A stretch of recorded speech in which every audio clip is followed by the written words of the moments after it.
Hi, my name is Amanda Painting and I am a professional musician and entertainer, and I'm also really happy to share with you that I am the writer and performer of a brand new show called My Life, My Dice. Okay, and I'd like to spend the next few minutes sharing with you what this show is about and why I've written it. And I'd like to invite you for the next few minutes to just sit comfortably in your chairs and think about what your dreams and desires are, because this is why I've written the show. It's to help people and give them encouragement to follow their own dreams. It's taken me a long time to do this myself. We teach what we most need to learn, and here I am finally 8-10 years later doing what I've wanted to do for a very long time. So I'm going to share with you how it all came about very briefly. I began studying metaphysics 8 years ago, and I was still doing my music professionally on stage, studying metaphysics, feeling like I had two almost dark secrets and I wanted to bring them together. And a friend of mine said, "Mandy, just put them together, put them in a show, it'll be unique, it'll be a huge seller." And there was this part of me that just thought, the old ego kicks in and says, "No, people are going to think you're barking mad." And she said, "They think you're barking mad anyway, so what's the difference?" And I thought, yeah, okay, true. So I started writing this show, and the moment I'd gone down to my heart and said, yes, let's go for it, the universe answered me and gave me all these wonderful ideas. And I realised that I didn't write this show on my own. I had an enormous amount of help. And so metaphysics, people ask me what it's about. I talk about it in my show. It's the laws of the universe. And I just saying those few words together makes me tingle all over. The laws of the universe, what are they? The most common one, maybe the first one, is the law of cause and effect. I hope most of you have heard what that is. Maybe a simple way and an amusing way for me of thinking about the law of cause and effect is that you have a cause. You go to a party and you're really looking forward to having a good time. You're a bit nervous, you drink too much. You drink way too much, and then you go to bed, and waiting for you with great loyalty in the morning is this whopping great hangover, which is your effect. So if you are caring about what you do with your life, next time you go to a party you think, okay, I'm not going to do that again, and you go to the party, you don't drink so much, you don't wake up with a whacking great hangover, and hey, guess what, you remember the party too. So that's the cause and effect. That's the first law of the universe. There's the law of polarity. You've got dark, you've got light, you've got love, you've got hate, you've got big, you've got small, all of these things. The law of love. And I could spend time, I haven't really got on this video to discuss the laws of the universe, but I just want to tell you about my show and how it's come about. So I talk about my metaphysics. I talk about the difference between telling the difference between our head and our heart. And what this for me was one of the biggest lessons in metaphysics, is the one that I continue to learn and probably will for the rest of my life. How do you know the difference between your head and your heart? And one of the greatest teachers for me, certainly in this show, and I quote him many times, is Deepak Chopra, where he talks about your heart. Because a lot of people think your heart is something mushy. It's where you want to have a bar of chocolate, or you want to go out with the wrong guy, and it was, well, my heart told me to do it. And what Deepak Chopra says, I'm going to read this so I get it correctly.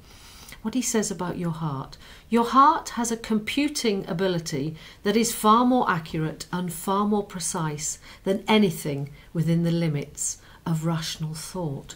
And when I read that in one of his books, I just thought, oh my gosh, that is absolutely brilliant. So when I feel excited and passionate about my dreams, it's not some crazy dream that comes from my heart that I need to worry about.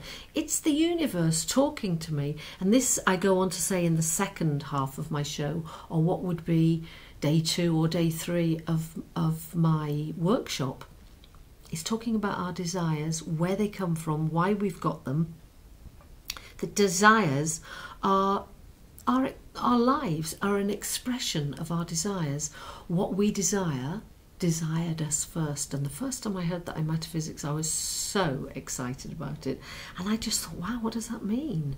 And the moment I realised that our desires have chosen us, it's like this huge weight off your shoulder that, wow, I didn't choose this crazy dream, it's chosen me. And if it's chosen me, it also knows I've got everything I need to be able to bring it into complete manifestation. So we have a desire, we make an intention, which is just showing up in our heart. It's just being real. It's what Christian Pankhurst talks about in his Heart Intelligence, of being real. He talks about dropping into your heart, and by that I mean just feeling your heart, you know, just taking an extra few seconds. Just do that for a minute now and just take a breath and just feel your heart and just know that it's taking care of you, and that dropping into your heart means just that, just feeling that. I mean, if I asked you to drop into your head or to drop into your elbow, you could do that. Just bring some awareness to somewhere.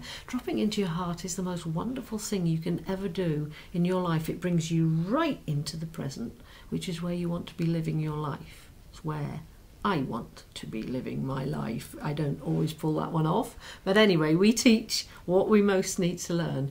And I've been very blessed having my own radio show for 3 years, speaking to some of the most amazing people. And one of them was, in fact, somebody talking about the universal laws. And it was hugely exciting. And I realised I'm not going barking mad. Many books have been written about all this stuff. So I talk about, I'm rushing forward because I'm very aware that we don't have a great deal of time. We talk about our desires, we talk about intentions, and then go on to talk about the universe sending us coincidences, what people call coincidences, which of course are synchronicities sent to us by the universe in reply to our intentions. We do this, what Deepak Chopra says, with effortless ease. When we know these rules of the universe, we can only do it with effortless ease. It's not a coincidence. Of course, how the hell can it be a coincidence when we've made a desire and an intention?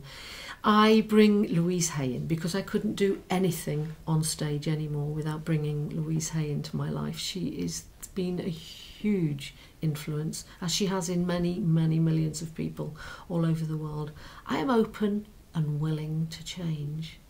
I am open and willing to change. And if you can drop into your heart, become aware, I am open and willing to change.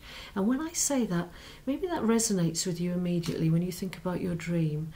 And when I say resonate, you know, by that I mean that you're moving in the same direction that I am, that Louise Hay is, that the many millions of people are. I'm open and willing to change. Okay, I need to get out of my comfort zone. That's okay, I will. I'm sick and tired of living the life I want to live. So I invite you today, as I come towards the end of this video, to think about that thing that you go to bed at night thinking, yeah, it's just a dream. All my friends laugh at me. Don't tell them about it anymore. Just get on and do it yourself. That's what Deepak Chopra says in all his books. Don't share your dreams with other people. It's none of their business. It's between you and whatever you want to call it, the universe. I am open and willing to change. I'm going to finish this short presentation with a reading from the Buddha, which is hanging on my lavatory door. And as I sit every day musing about life, I read this and it drops into my heart. And certainly one thing I will be doing on my workshops is singing and playing the piano. I can't tell you whether that's good or bad news because I don't know what you'll think of my singing, but I've managed to do it for 28 years, so it can't be all bad. And this is the quote by, as I said, the Buddha. You can search throughout the entire universe for someone who is more deserving of your love and affection than you are yourself. And that person is not to be found anywhere. You yourself, as much as anybody in the entire universe, deserve your love and affection. That is such a beautiful quote. I end my show, I will end my workshop with this beautiful song, Amazing Grace. Thank you so much for listening to me today, and I hope we can catch up very soon.